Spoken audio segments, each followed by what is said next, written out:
Welcome to Vibrant University's No Guts, No Glory Gut Health Masterclass. I'm Mel Wardoff, certified functional diagnostic nutrition practitioner, and I'll be your host for today. And I'm Dr. Emmy Hosoda, a board-certified internal medicine physician with postgraduate training in holistic and functional medicine. I practice what I call precision whole person medicine, and I'm on a mission to share this approach with all of my colleagues.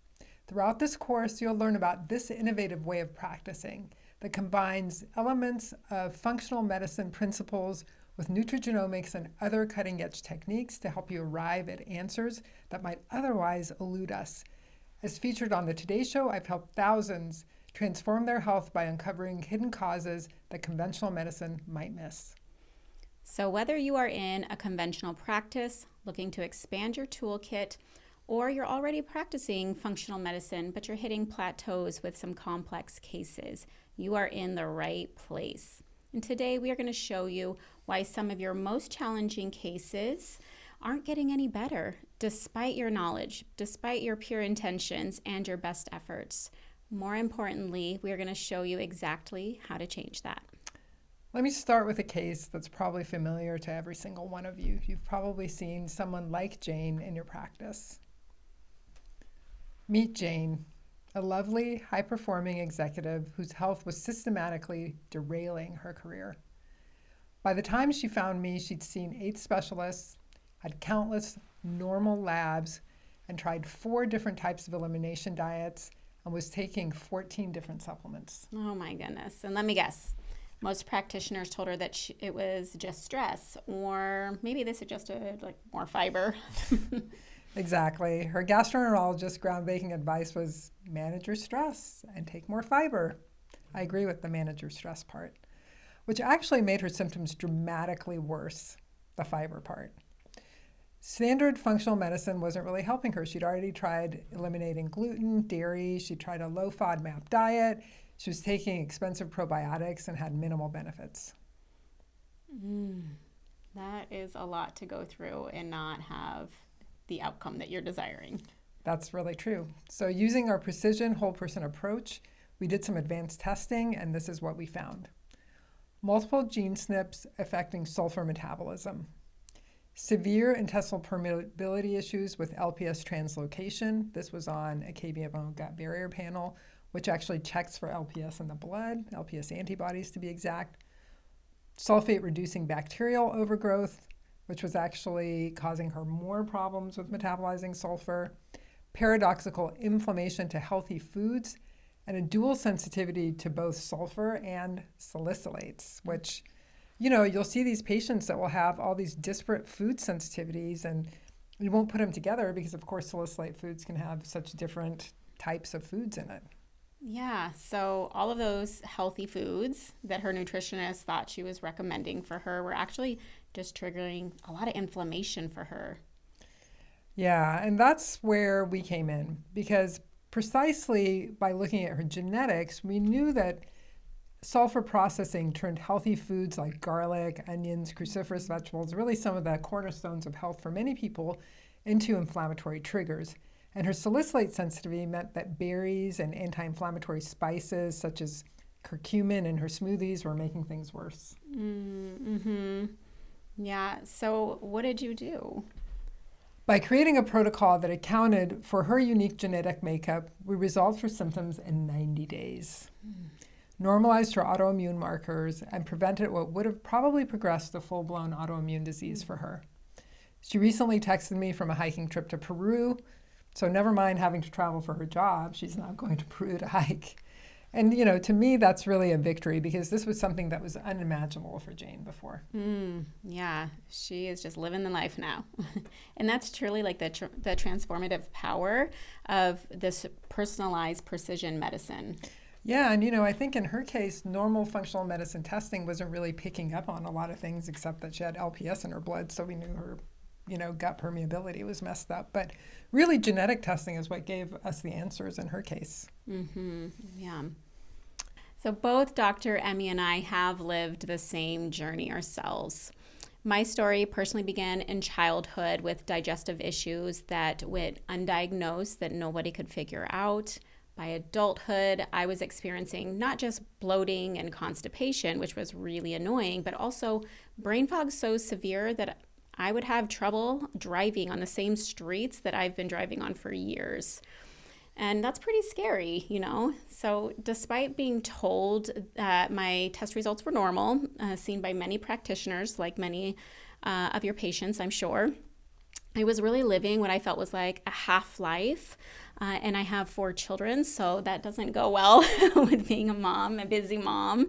And when I finally discovered the genetic factors that were driving a lot of my symptoms and got the right testing, functional testing, is when I really found, you know, a lot of infections that were completely missed, that had gone undiagnosed for years. I was eating a lot of foods that genetically just was not good for me. And I think you told me you even tried a gut powder with MSM in it that really triggered your symptoms, which genetically makes sense for you. Yep. Yep. So I have had a pretty similar journey. I was 100 pounds overweight for a lot of my life and gained and lost the weight many times. And it was actually nearing my 50s that I took this off and have now kept it off for 5 years. So, you know, one of the main things for me, as I talked about on the Today Show, was really discovering how my unique genetics were affecting my metabolism and my gut function. And, you know, I was following a vegan diet where I have the FTO gene and really need to have my body weight, my ideal body weight in protein every day. Pretty hard to do on a vegan diet.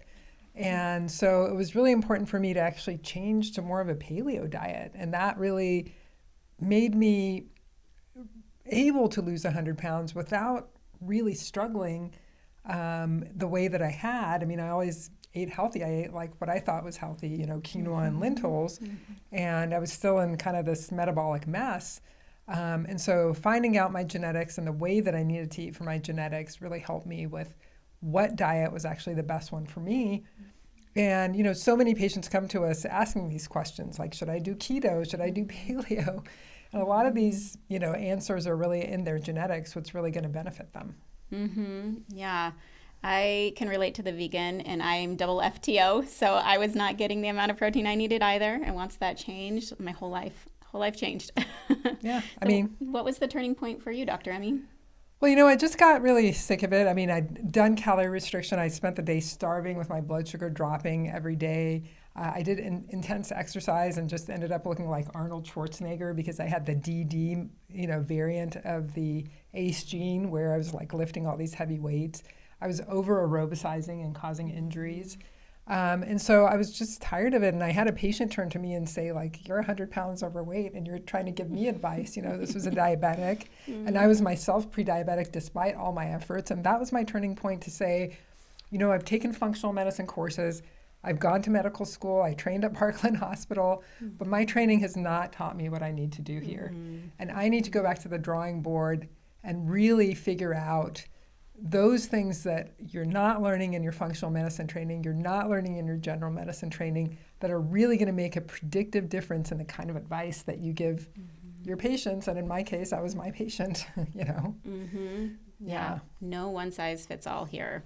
Yeah, exactly. And, you know, discovering my genetics actually made it so much easier to figure out responses to so many different things. Like I found out that I had non-celiac gluten sensitivity, which wasn't really showing up on other tests.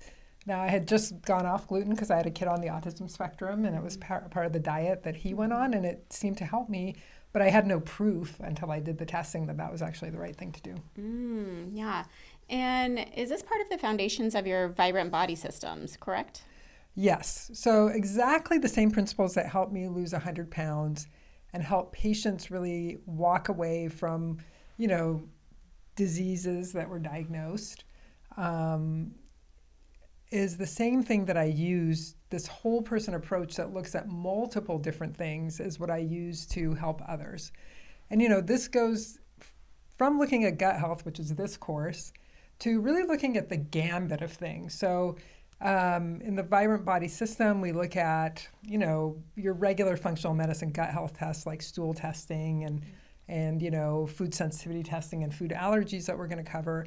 But we really look at your nutrigenomics carefully, important to this course. And then we look at other things, toxicities like mold or metals. We'll cover those in upcoming courses, how all those things affect your hormone balance.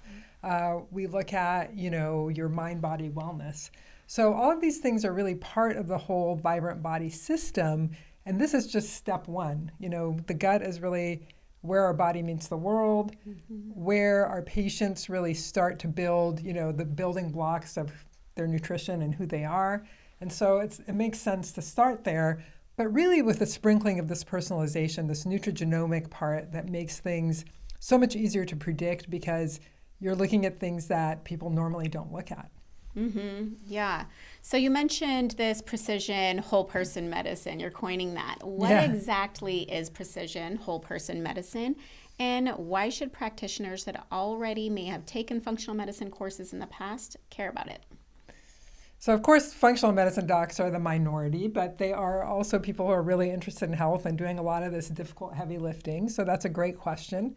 Let's be honest, functional medicine has revolutionized chronic care, but it falls short with some complex cases. Not all. I mean, it has worked miracles for a lot of people, but there's some people where, their stool testing and their normal food sensitivity and food allergy testing and their elimination diets aren't really giving you these answers, whereas nutrigenomics can really give you those answers.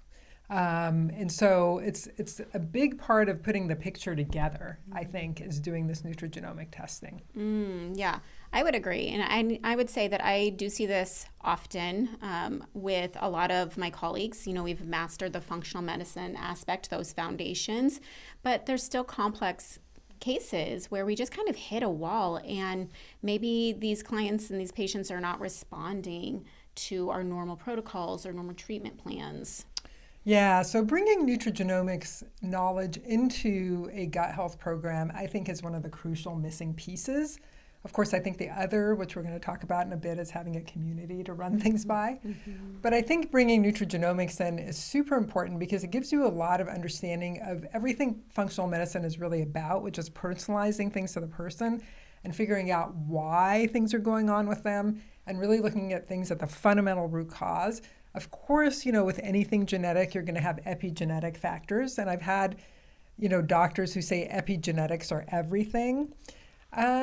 And I can only agree with that to a certain point because depending on what triggers you have and what genes you have, those interactions are going to be different. Putting someone who has an FTO gene on a strictly vegan diet is going to be really different epigenetically than putting someone who has the TT or normal variant of that gene on a vegan diet. And so that's why I really don't believe in the fact that epigenetics is it. It's a big part of it. Of course, epigenetics is how you turn genes off and on, but you have to know what your actual keys are before you can play the piano, And that's where people say, well, your genetics are the keys. I think this was Mark Hyman's, that your genetics are the keyboard and, epigenetics are the different variations that you can play. But if you have no idea what your keyboard is, you're not going to be able to play anything. So that's where the genetics information is so important. I love that. Can you give us a really good concrete example that maybe a lot of us might already know? Well, I'm sure some people who are doing functional medicine, and if you haven't done functional medicine, you'll probably run into this in some of the discussion groups. L-glutamine is something that we give so many people because it's supposed to be really good for building muscle. It's supposed to be really good for helping heal the lining of, the intestines. And it's in practically every gut health program, every gut health powder that you give patients who are having gut health challenges. But I've actually seen a number of patients that actually get worse with this. These are people that have a certain gene called SLC1A2.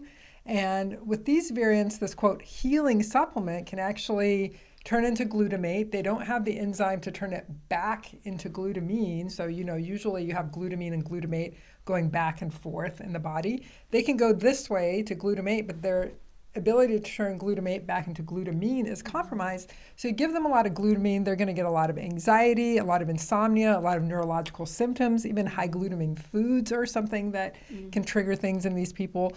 So it's really important that, before we start handing things to people like, oh, this is good for gut health, or, take these, salicylates for your autoimmune problem. We really have a good idea of who they are so that we're giving them advice that's really important for them and not everybody else. Yeah. And how many of us, are probably all raise our hand a little bit guilty if we've just told somebody, oh, these are probably just like die-off reactions or detox reactions. Just, keep going a little longer, it'll change. Yeah. I mean, oh yeah, that's just, the yeast dying off, keep on your glutamine. And, meanwhile, we have no idea that we're actually driving this reaction forward that they have no way of coming back from. And, exactly, potentially leading to increased dosing that might make symptoms worse, like, oh, instead of 1 gram, take 3 grams. So, yeah, this is where, you kind of see that we've been doing a lot of good. And some people seem to have some sort of, inclination or intuition about these things, but we can be so much more precise now in the kind of advice that we give people. Yes. I agree with that. Really determining like the response that our patients get is going to come down to a lot of genetic variances. Yeah,